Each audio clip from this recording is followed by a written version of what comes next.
السلام علیکم ورحمۃ اللہ وبرکاتہ۔ ایک مسئلہ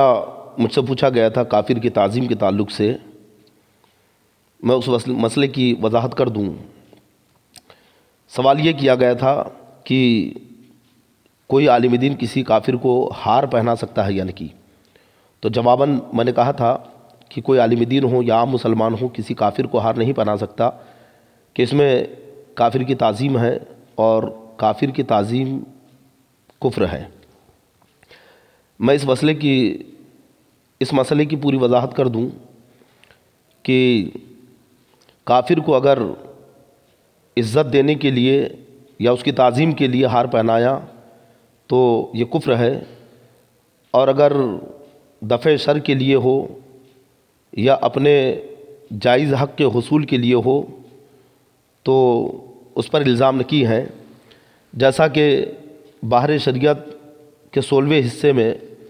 سلام کے بیان میں ایک مسئلہ بیان کیا گیا ہے کہ کافر کو اگر حاجت کی وجہ سے سلام کیا، مثلا سلام نہ کرنے میں اس سے اندیشہ ہے تو حرج نہیں، اور بقصد تعظیم کافر کو ہرگز سلام نہ کرے کہ کافر کی تعظیم کفر ہے۔ یعنی کافر کو تعظیم کی نیت سے سلام نہیں کر سکتا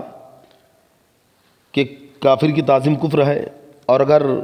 کوئی اندیشہ ہے، اس سے کوئی خوف یا خطرہ ہے تو دفع خوف کے لیے اگر کر رہا ہے تو پھر اس پر حکم نکی ہے۔ ایسا ہی فتاوی تاج الشریعہ کی دوسری جلد صفحہ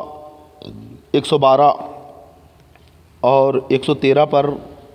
مسئلہ موجود ہے۔ سرکار حضور تاج الشریعہ کی بارگاہ میں سوال ہوا کہ ایک شخص غیر مسلم کے لیے ادباً حضرت کا لفظ تحریر کرتا ہے، ایسا لکھنا درست ہے یا نہیں؟ تو آپ جواب عنایت فرماتے ہیں کہ کافر کی تعظیم کفر ہے۔ جس شخص نے کافر کو ادباً حضرت تحریر کیا اس پر توبہ اور تجدید ایمان اور تجدید نکاح اگر بیوی والا ہو تو لازم ہے، اور اگر تعظیم کی نیت نہ تھی بلکہ خوف کی وجہ سے یا ضرر کے دفع کی وجہ سے، دفع شر کے لیے یا بطور مخادعت اپنے جائز حق کے حصول کے لیے کہا اور حصول حق بلا تملک ممکن نہ تھا تو الزام نکی۔ یعنی اپنے جائز حق کے لیے اگر ایسا لکھا اس نے، یعنی کافر کو اگر حضرت لکھا تو جائز حق کے حصول کے لیے ہے یا خوف کی وجہ سے ہے یا دفع شر کے لیے ہے تو پھر اس پر الزام نکی ہے۔ اور اسی صفحے پر ایک مسئلہ آپ بیان فرماتے ہیں کہ آپ کی بارگاہ میں سوال ہوا کہ زید کہتا ہے کہ ہندو کی قدم بوسی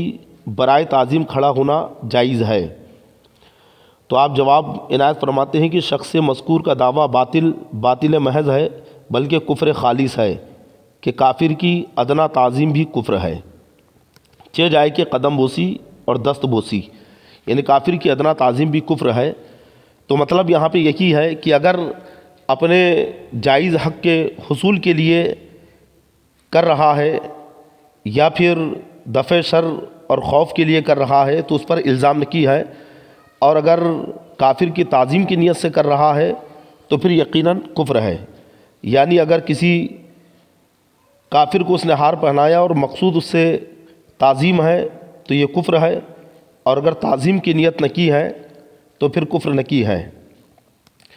اب تعظیم کی نیت بھی نکی ہے اور اس سے کوئی خوف اور خطرہ بھی نکی ہے اور اسے ہار پہنا رہا ہے، تو تب بھی مسلمانوں کو اس سے بچنا چاہیے کہ کافر و مشرک کو ہار نہ پہنائے۔ فتاوی شرح بخاری کی دوسری جلد صفحہ 626 پر مسئلہ موجود ہے۔ حضور شارح بخاری علیہ الرحمہ مسئلہ بیان فرماتے ہیں کہ مہراج کے گلے میں ہار ڈالنا اور پاؤں چھو کر سلام کرنا حرام، سخت حرام اور گناہ ہے۔ سلام تو یوں ہی کسی کافر کو جائز نہ کی، مزید یہ کہ اس کا پاؤں چھونا اور قبیح و شنیع ہے۔ تو اس سے پتہ چلا کہ کسی کافر کی تعظیم یہ یقیناً کفر ہے، لیکن جب کہ تعظیم کی نیت نہ ہو، اپنے کسی جائز حق کے حصول کے لیے کر رہا ہو یا دفع شر کے لیے کر رہا ہو، تو پھر مسلمان کے اوپر الزام نکی ہیں۔